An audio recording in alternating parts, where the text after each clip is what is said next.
There's something about the stillness that makes everything feel simpler. I'm a welder by trade, been doing it for over 40 years now. I live alone on a big farm, just me and my dog Bosley.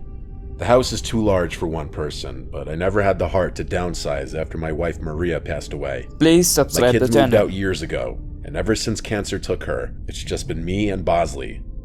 One night, after a long day in the shop, I decided to go for a walk. My property is pretty big, so just a single loop is usually enough to satisfy my craving. The air was cool, and Bosley trotted along beside me. Sometimes I think he likes me more than I like him. I've walked that loop hundreds of times, but as I was heading back toward the house, something caught my eye.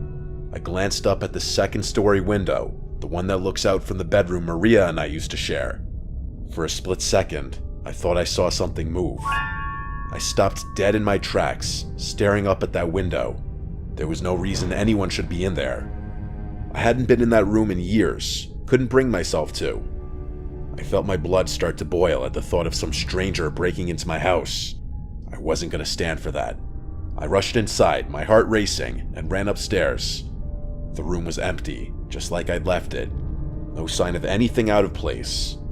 I looked everywhere imaginable, but found nothing. Yes, I was pretty freaked out, but I was more angry than anything. I didn't take this kind of thing lightly. I figured I had just seen something that wasn't there. I stood there for a while, feeling foolish, but I couldn't shake the feeling that something had been there. The next night, I woke up to Bosley growling. He's a good dog, never barks unless there's something to bark at. I sat up in my bed, listening. That's when I heard creaking coming from upstairs. It could have just been the sounds of my old house, but my mind went directly to footsteps, which were coming from right above me. I'm sure you could guess which room is directly above mine. I debated grabbing my hunting rifle from downstairs, but didn't want to go that far. If it came down to it, I was fully confident that I could take whatever was up there hand to hand. I grabbed my flashlight and went to check. Again, nothing. The room was exactly the same, untouched. My anger was definitely starting to turn into anxiety at this point. Something didn't feel right in the house. No The sleep following night, I stories. came downstairs Please to find the subscribe kitchen the lights channel. on. I know I turned them off before bed. I don't leave lights on. There was no question anymore. Someone was in my house. I started to panic. I called the police and told them I thought someone might be sneaking around. They came out, searched the house from top to bottom, but found nothing. They were nice about it, told me to call again if I needed them, but I could tell they didn't believe me. The next night was the worst by far. I couldn't sleep, so I decided to go upstairs and check the bedroom again. I don't know why. Maybe I thought it would settle my mind. But when I opened the door, I froze. There were clothes scattered all over the floor. Maria's clothes. I had packed them away after she died. Now they were everywhere. Something like this doesn't just happen randomly. And then I saw her. There was a woman standing in the doorway, just staring at me. I couldn't see her face clearly, but I could tell she wasn't Maria. She was too short. I don't know who she was, but she didn't belong there. I had never been so afraid in my life. Without thinking, I ran at her. She turned and bolted down the stairs and out the front door. By the time I got outside, she was gone. I searched the property with Bosley, but there was no trace of her. I didn't sleep that night. For months after that, I couldn't sleep. I was constantly on edge, convinced I heard footsteps upstairs at night. Every little noise set me off. I slept with my rifle next to my bed, terrified that I'd have to use it one night. Every little noise set me off. I debated calling my brother to come stay with me, but I wasn't going to do that. I was raised to always handle my own shit, so that's what I did. The nightmare didn't end though. One night, I was sitting in the living room when I noticed a figure standing in the yard, looking straight at me through the window. It was her again. My heart felt like it stopped. I grabbed my hunting rifle and ran outside, Bosley close behind. She was still there, just a silhouette in the moonlight, watching me. I fired a few warning shots into the air, hoping to scare her off. That was enough to get her to turn and run into the darkness, but it's not like that made me feel any better. I was literally being tormented by some random woman who was probably homeless. I couldn't even imagine why this was happening to me. I stood there for a long time, waiting to see if she'd come back. She never did. I haven't seen her since, but I know it's only a matter of time. I'm fully prepared to defend myself, but I don't think living in perpetual anxiety like this is sustainable. Thank God for Bosley. I have no idea what I'd do without him. I'll send an update if anything happens.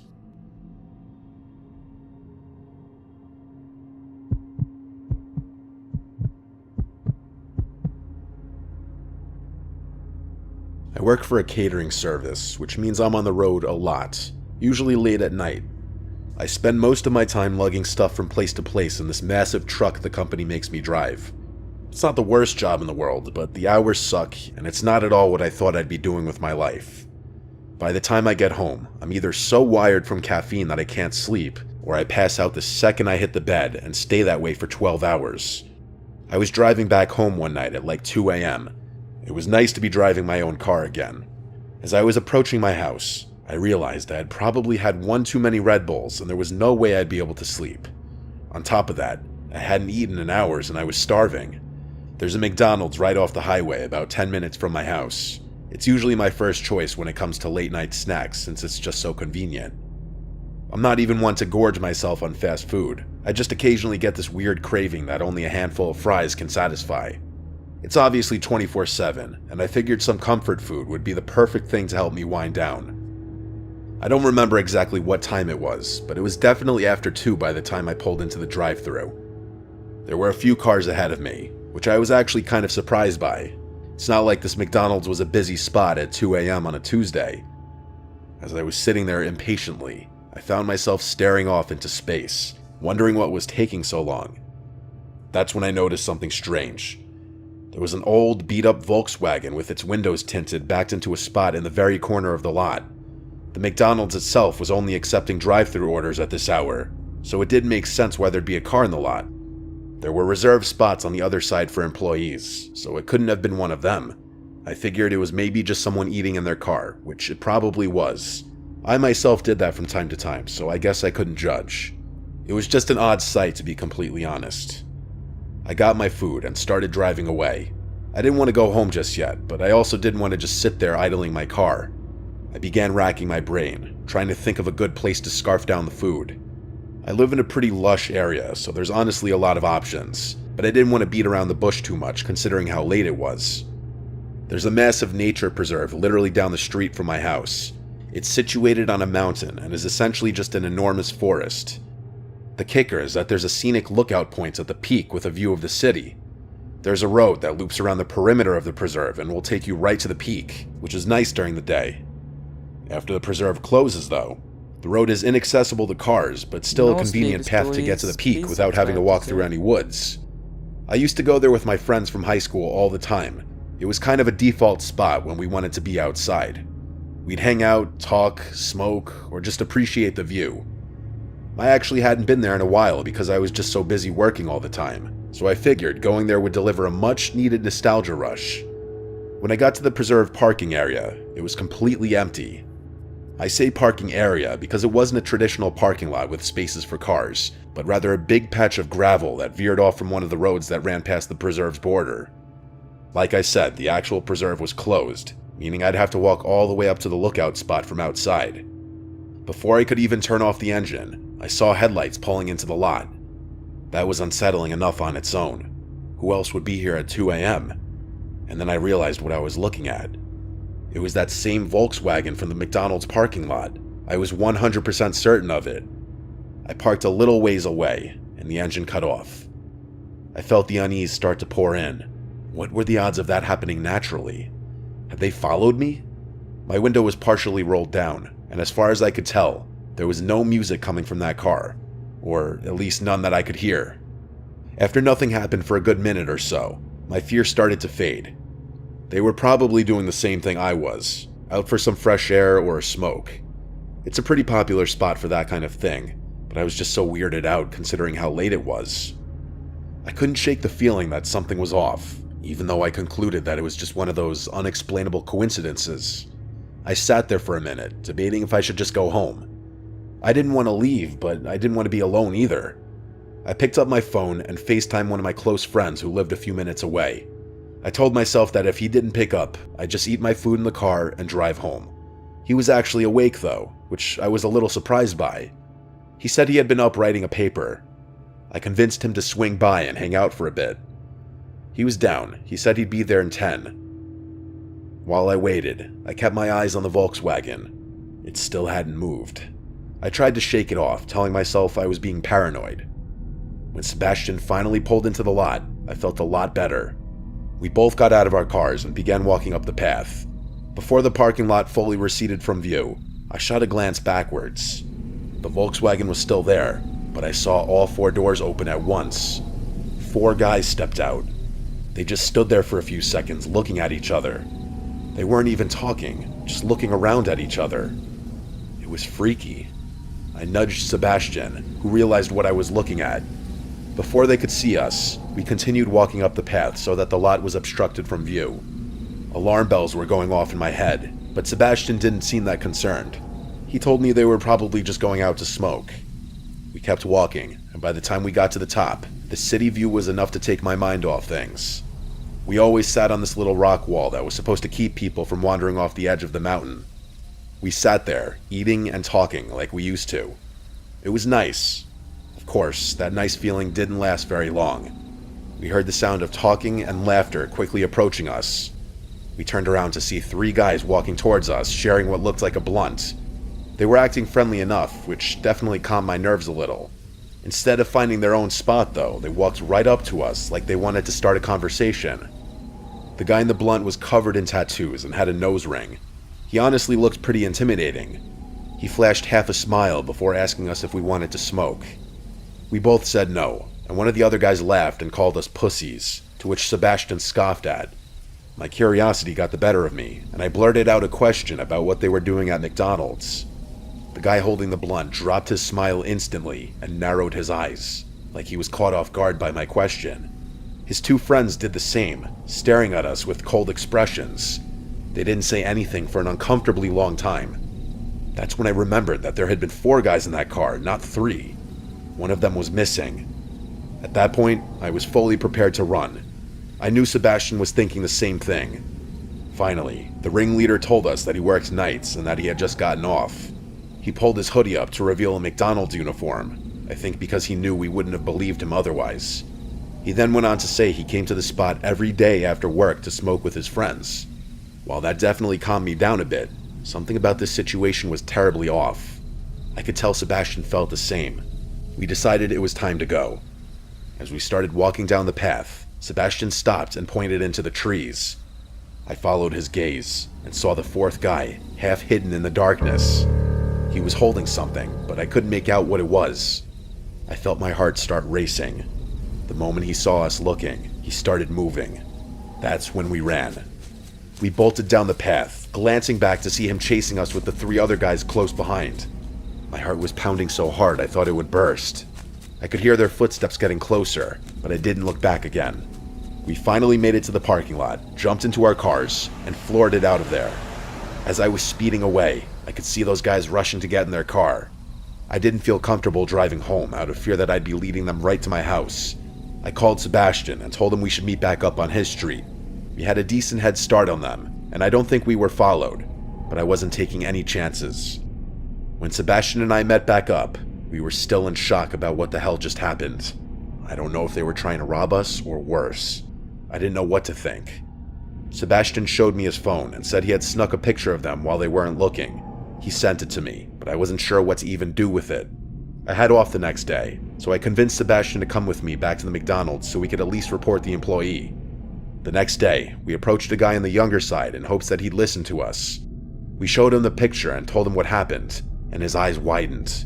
He told us something literally out of a horror movie.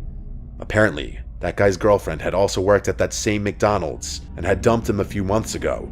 He didn't take it well and would harass her while she was working and stalk her after her shifts.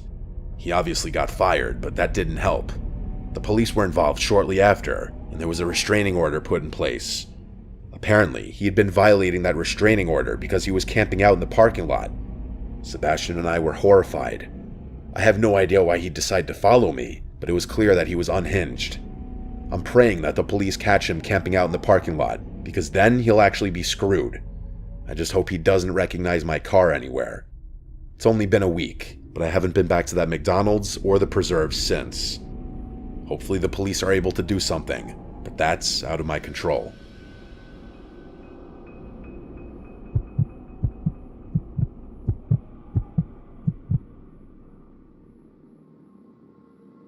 Forgive me if I don't remember every detail of the story. It happened a while ago. I grew up in Ardmore, Pennsylvania. Not much goes on around here, so finding things to do can be a challenge. In high school, a few friends and I would sneak into and explore old, abandoned buildings. That's the sort of thing we did at that age. I didn't realize how popular that kind of stuff is until many years later.